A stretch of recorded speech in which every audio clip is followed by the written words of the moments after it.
I think we should begin.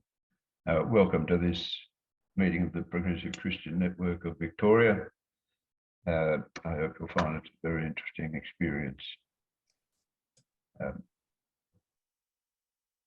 Before we begin, let us acknowledge that wherever it is that we are participating in this meeting from, that we are on the country of one of the First Nations peoples of Australia or New Zealand, and we acknowledge their elders and ancestors with respect.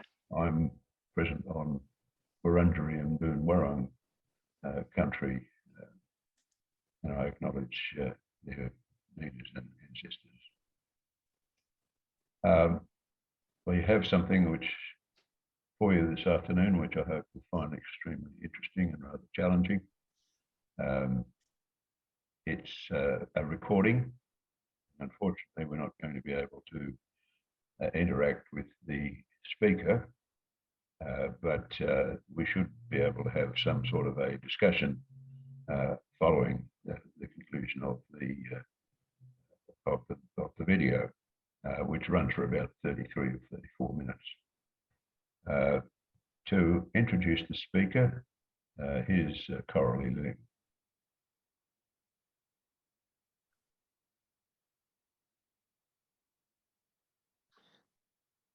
Sister Joan Chichester was associated with the Benedictine Order of the Catholic Church from her early years and became a Benedictine nun. And in that role, she has been a pastor and a prophet, and particularly taking up the feminist perspective. She's been a world-renowned speaker and an advocate and mentor for many people. In fact, she's regarded as a prophet for the parallel church movement, which is that movement which looks for spirituality and justice.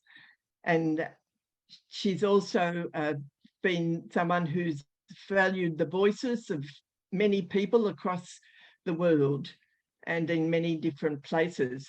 And she was, of course, in Melbourne earlier this year. And at that gathering, I bought her little book, which is on her theology. And I'll just read to you a summary of a few words that she gives on her theology. I have grown beyond a list of theological questions and answers. My God is the essence of life. My purpose rests in God's call to our responsibility for co-creation, and the equality of women is my measure of the authenticity of religion, any religion, claimed as having theological validity. So a summary of her theology. And in the video that we're going to hear, she addresses a Catholic group, Ignatian group, who are volunteers and give their time and skills to working with the Jesuits on justice projects.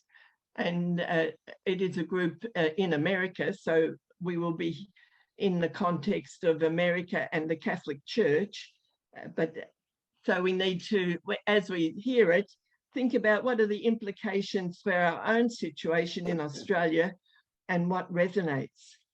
And so while we hear the video, if you like to think of comments you might like to make or questions you might like to raise, not that they can be answered, but questions that we might be able to think about for the future, as this is her outline of what future spirituality should be. And so we listen to the video now. Thank you for enabling this conversation on what I believe is the most important spiritual question of our time. There are two insights that underlie this presentation. The first is from Edmund Burke in 1769, who wrote, "There is a limit at which forbearance ceases to be a virtue." Later, Chartin writes to remind us that the only task worthy of our efforts is to construct the future. Well, there are those among us who understand, I'm sure, that my forbearance expired ages ago. And so 55 years later, I am here begging you for your companionship through this possible determination of spirituality in our time. First, let me explain that I have spent the better part of my life teaching because I really believed that knowledge would be enough to turn the world around. So, for instance, I taught how wrong had been the long-standing ideas about women, but I didn't see any change much in the life or the stature of women in our society.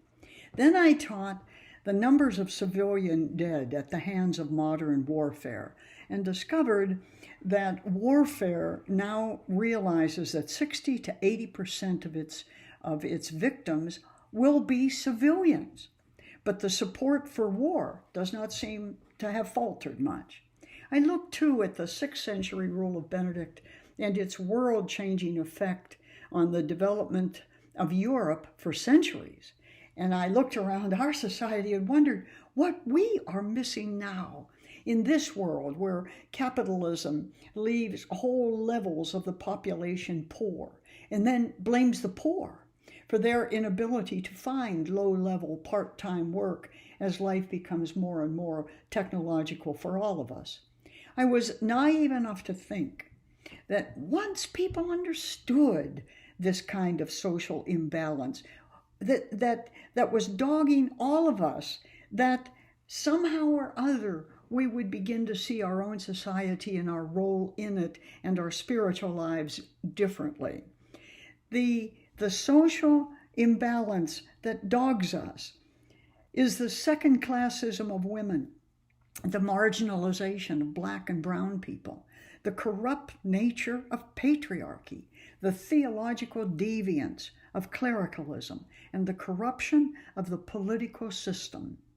And it seems, I felt, that all of that would simply evaporate into the incense of holy citizenship and religious goodwill when we understood it. And then I got it. I finally got it. There are forces out there that are working consciously against cultural change. It's built into society, it seems, that we live with the wanton destruction of creation for the sake of personal profit, the ongoing destruction of nature for money, the goal to enshrine a minimum wage rather than provide a living wage, and under it all, a new political goal, the increasing concern of politicians in our time to create their own little petty political bases in order to maintain their seats for years rather than secure the future of the country now. And even more to the point, I began to see that where religion was concerned, religion, the only arbiter of our ethical standards, we had actually even domesticated Jesus. We make Jesus harmless. We make Jesus marshmallow. We make Jesus sweetness and light in a nuclear world. How could it be that religion is no bulwark against any of these things? How could it be that we just kept going along and nothing ever changes, except when it gets worse, of course? The problem is clear. In a world such as this, we have lost sight of ourselves as Christians. We have lost sight of ourselves about what we are meant to do and be as Christians. We're taught that the Christians are meant to follow Jesus, right? And we do at one level. We follow Jesus the healer very well. We follow the Jesus who cured the sick and raised the dead, bounced little kids on his knee and sat women at his right hand. And it makes us feel so good, so pure, so righteous. We do mercy very well, you see. But the fact is that the model of Jesus the healer, is only one half of the Christian dispensation. Turn it over. Look at the other half and the rest of the Christian mandate, and you will find Jesus the prophet. This is also the Jesus who spoke justice as well as mercy, and said to the disciples, "Stamp the dirt from your feet and leave those who will not listen." And then to the Pharisees who made their laws the laws of God, he said, "You brood of vipers and hypocrites." And also to the scribes who called what was clean sinful and what was sinful clean, "You whited sepulchres."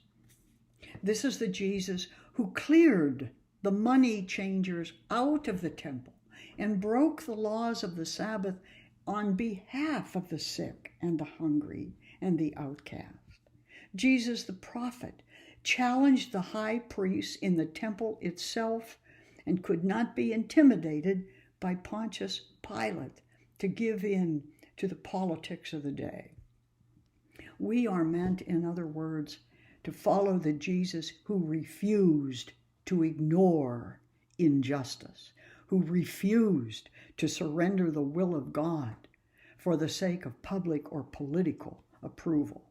We are meant to follow Jesus the Word, the Jesus who stood up for all to hear and went on speaking and speaking and speaking against injustice with the heart of God and the tongue of a prophet.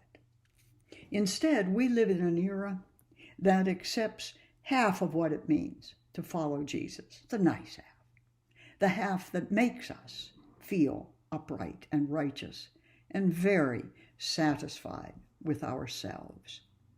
We want our religion in a spiritual jacuzzi, a feel-good spiritual world, and we call ourselves religious rather than follow Jesus the prophet as well as Jesus the healer and call ourselves Christian. We have, in other words, ignored prophetic spirituality totally. We have learned to be nice and consider nice a synonym for being good, but it's not. Worse, in our day, we have watched the church itself become more committed to assuring church privileges, to hiding church scandals, than it is to exploring important new theological questions like celibacy, for instance, or clericalism, maybe, or sexism, surely, or at very least, infallibility, all of which strike at the very meaning of church. We have ignored the question of what it means to be a real community in a church where less than 1% of the body purports to control the other 99% spiritually, its lay population, with no input from them at all theologically, these best educated lay theologians in history. In all its security and status and gentility, the church has forgotten the kind of genuine pastoring that Pope Francis calls shepherds smelling of the sheep. Shepherds who minister face to face to the needy poor, who support the hurting divorcee, who misses the sacraments, who shepherd the marginal gay, but called by us too often disordered and are so defamed. No, instead, the visible church lives in the style to which we have become accustomed, far from the sheep and even farther from the prophets of the streets. Instead, we have watched the bishops of the church become sanctuaries for pedophile clerics rather than sanctuaries for undocumented aliens. And in the midst of it, I have heard too many Christians go silent in both church and state in the face of moral, ecclesiastical, economic, and political collapse. Why did I write this book, The Time Is Now?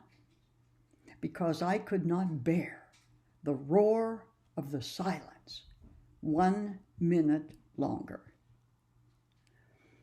So what does that mean? It means that we have choices to make. Clearly, we are at a crossroad in time.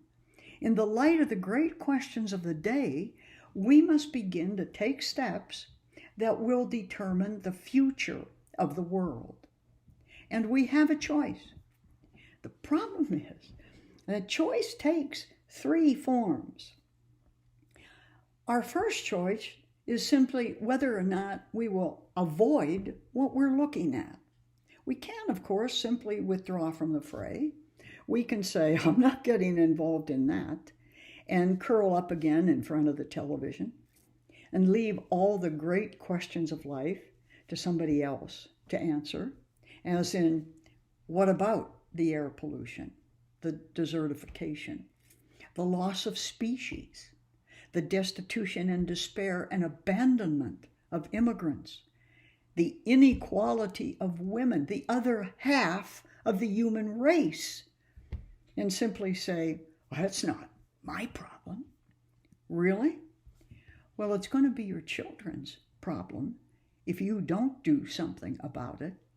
Or have we no responsibility in our generation for them either? Our second possible choice is submission. We can simply choose passive acceptance. This is it is too bad. There's no doubt about that. It's really too bad. But that's the way it is. You might as well enjoy it. Meaning we ourselves take on the values of the day. We forget the values of the gospel. We give in to the values of the day. We roll over. We go silent. This choice is a decision to crawl into a comfortable cave with nice people that we call our church and become a society within a society, but without a soul. We just hunker down together and wait for the storm to go by. But the third possible response is qualitatively different. The third choice is prophetic. It refuses to accept the souring of the status quo. It speaks out against the deterioration of the will of God for the world, against the violence, the poverty, the trafficking of women and children, the 940% increase in the wages of CEOs in the last 40 years, while the wages of their workers who made all that money for them has increased by only 12% during the same period of time. Prophetic spirituality says no to anything that ignores the will of God for God's creation.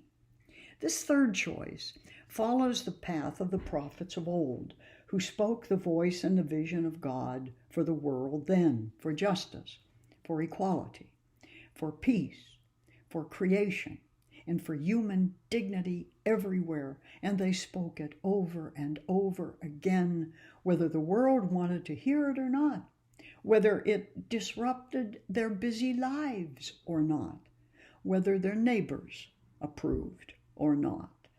And so this choice risks, as the prophets did, not really being heard at all, at least not until long after its roots have become too strong to kill.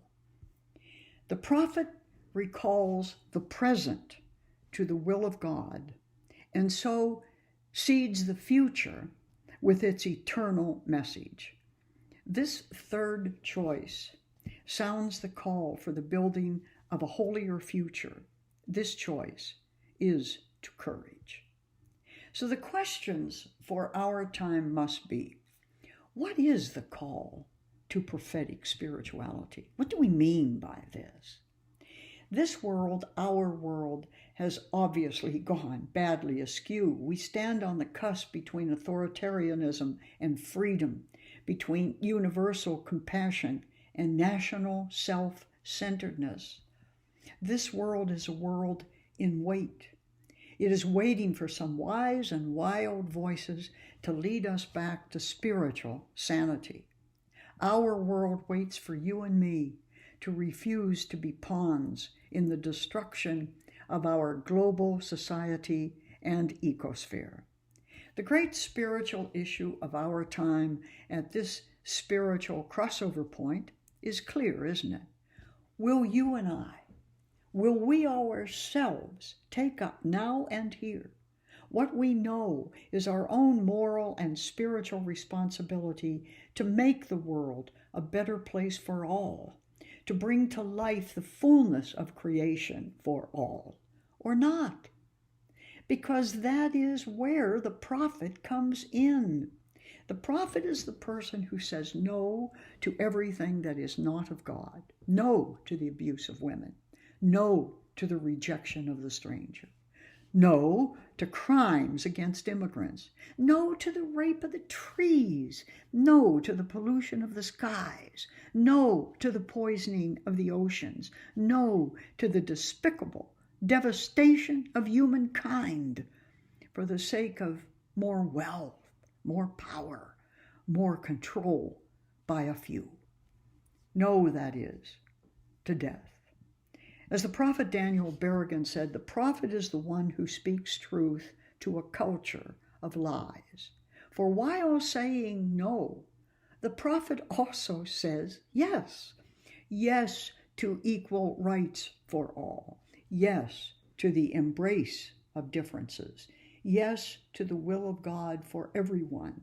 Yes to the call to live not only in praise of God, but in union with God's will for the world.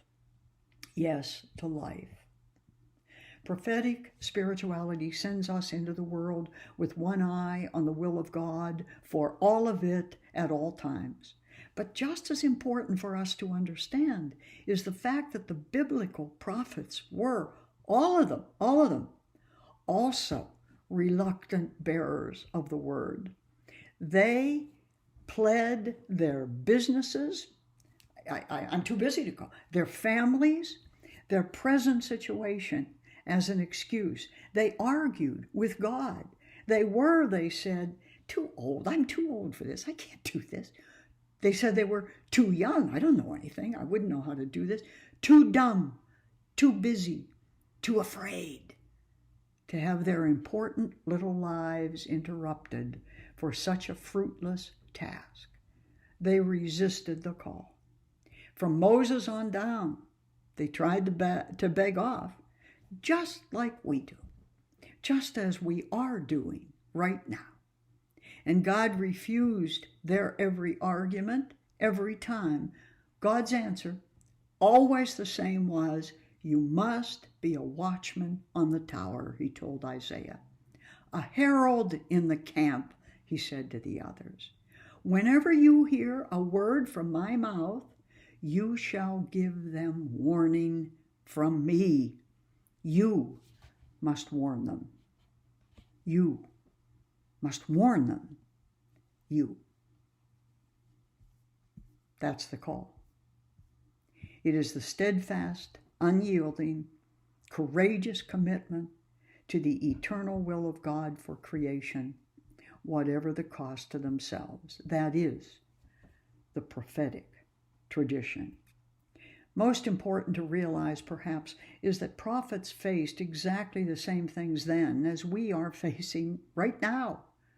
The only difference is that this time the biblical prophets are gone. Now there is only you and I who can bring God's presence to these things. And so we must ask ourselves, what must prophets really do? Well, first, prophets broaden the conversation beyond the culture of material success to include those on whom over and over again this global plague of insufficiency falls. They see that the present must not be allowed to smother the dynamism of the Spirit in the name of tradition, while justice dims.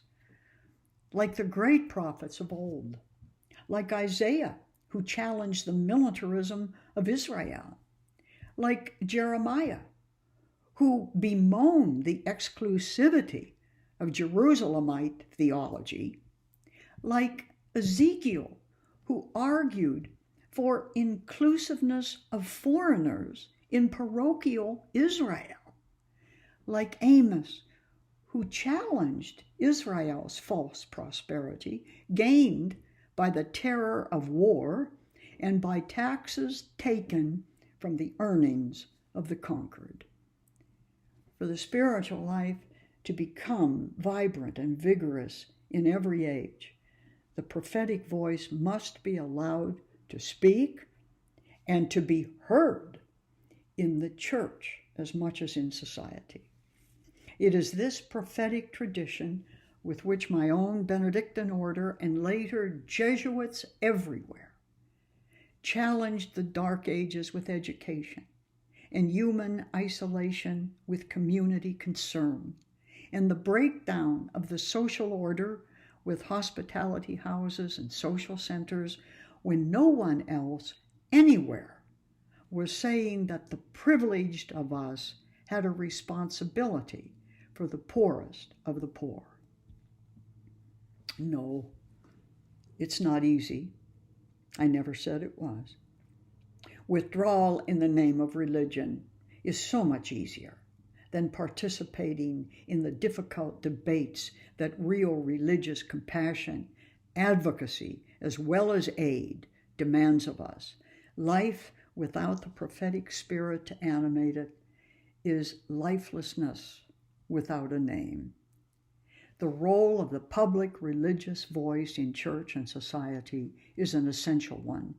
The American educational philosopher Russell Jacoby posits the notion that we talk more, even in academia, about standard brand ideas than we talk about new ones. So we train people to go along, to get along. We let other people do our knowing and our thinking for us. We put social values ahead of Christian values. Oh, we give a nod to Christian values, of course, and then we sink into silence when we need them most. So a new kind of prophetic challenge has arisen in large part outside the system itself, outside the churches, much of it in singular fashion. Bloggers and writers, speakers and citizens groups, people from think tanks and neighborhood interest groups, journalists and amateur devotees of every subject under the sun have apparently taken Hansel Duckett seriously when he said what this country needs is more free speech worth listening to. The gift of the prophet is the raising of the dissenting voice in a society. The prophet holds us up to the mirror of ourselves and in the end strengthens the quality and the character of both church and society. Prophets forever take seriously the obligation to make the invisible visible. But it is independent speakers, who first alerted the public to sex crimes against women prisoners in major American penal institutions. Courageous heralds in the camp would not permit the sexual abuse of children to disappear from public view. Vibrant Christian women, even now, will not allow the question of the role of women in the church to be dismissed by a church painfully in need of women's wisdom and feminine strength. And these challenge each of us to answer, and where are you in these things? What have you contributed to each of those areas? Where do you speak? To whom? And about what? The prophet unmasks what is already here but smoldering underground until somebody speaks its name and gives voice to its truth. For years, before John 23 called the Second Vatican Council, the scent of intellectual disaffection with church law had long been in the air. People were chafing under outmoded marriage laws and medieval liturgy and the rigid clericalism of the church. And yet it was prophets from inside the church itself who were pointing us toward a new future. Theologians and canonists, nuns, and new lay theologians spoke the unspoken possibilities and paid the price of isolation and in some cases even career capping for doing it. Courageous prophets in ecclesiastical leadership themselves warned of the ossification of the church then and now in an attempt to open the windows that too many are still trying to close in our own time. Yes, prophets stretched the church too. But prophets do not live to succeed. They live to make life better for everyone else. They live by the mantra, if not for us, then because of us. Then after days, weeks, maybe years of petitions and conferences and boycotts, phone calls, letters, group discussions, public demonstrations, polls, setbacks, disappointments, financial losses, teach-ins, research projects, and sometimes, yes, even periods in jail. All the things that prophets do that never end, never end, never end, so that one more person perhaps may come to speak the will of God for the world and ready to continue warning, heralding, announcing the truth, so that God's world may become closer to what God meant it to be. To be a prophet in our time and any time is to risk both rejection and ridicule. It is a call to uncommon courage, to raise difficult questions, to support blacks or browns or females, trans figures or foreigners or fetuses, and frantic and underpaid women in a white, male, supremacist world. But if they stand their ground long enough, they will become the brave and the bold who take us beyond yesterday to the horizon and new light of tomorrow. But in churches, all too often, new ideas don't even get discussed. In far too many churches, new questions merit old answers by return mail. Then religion becomes politicized, and the questions we refuse to ask, like the truth of Galileo's telescope, or the depth of Luther's theology, or the value of a woman's theological agency as opposed to a man's, colors the great questions of the time. And so the tension between the primacy of conscience and the demands of law and traditionalism loom large in a world in need of a prophetic spirit.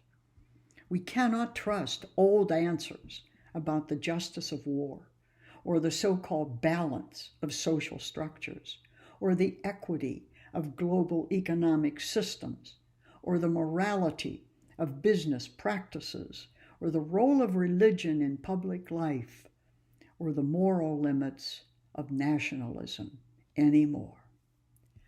All those answers are frayed at best, and sometimes even frightening. The purpose of the biblical prophet's call was to raise these ideas in the public square, not to spin them, not to smother them, but to further the best of the communal vision. Real faith knows that faith unfanned is sterile, and that questions ignored go elsewhere in search of answers.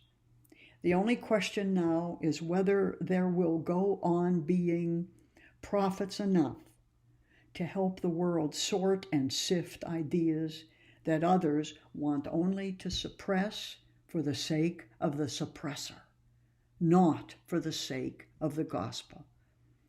The prophets of religion must go on raising their cry in both church and state. Master, the disciple asked, tell us the answer to the greatest spiritual question of them all. Is there life after death? And the Holy One answered, oh, my dear child, the greatest question of them all is not, is there life after death? The greatest spiritual question of them all is there life before death? To you, to all of you, the prophets of our time, speak life, speak truth, speak justice, mount the walls, be the heralds, warn us all. Indeed, with Edmund Burke, do not forbear the unbearable. With Chardin, construct the future. And with all the holy ones before us, speak up, speak out, and speak on for all our sakes, lest the will of God for church and state die in our very hands. For remember always, if the people will lead, eventually the leaders will follow. Thank you for opening this topic, for considering it, for living with it, and for showing the rest of us that we must mount the walls, be the heralds, and do the warning. God bless you all. Thank you for being here.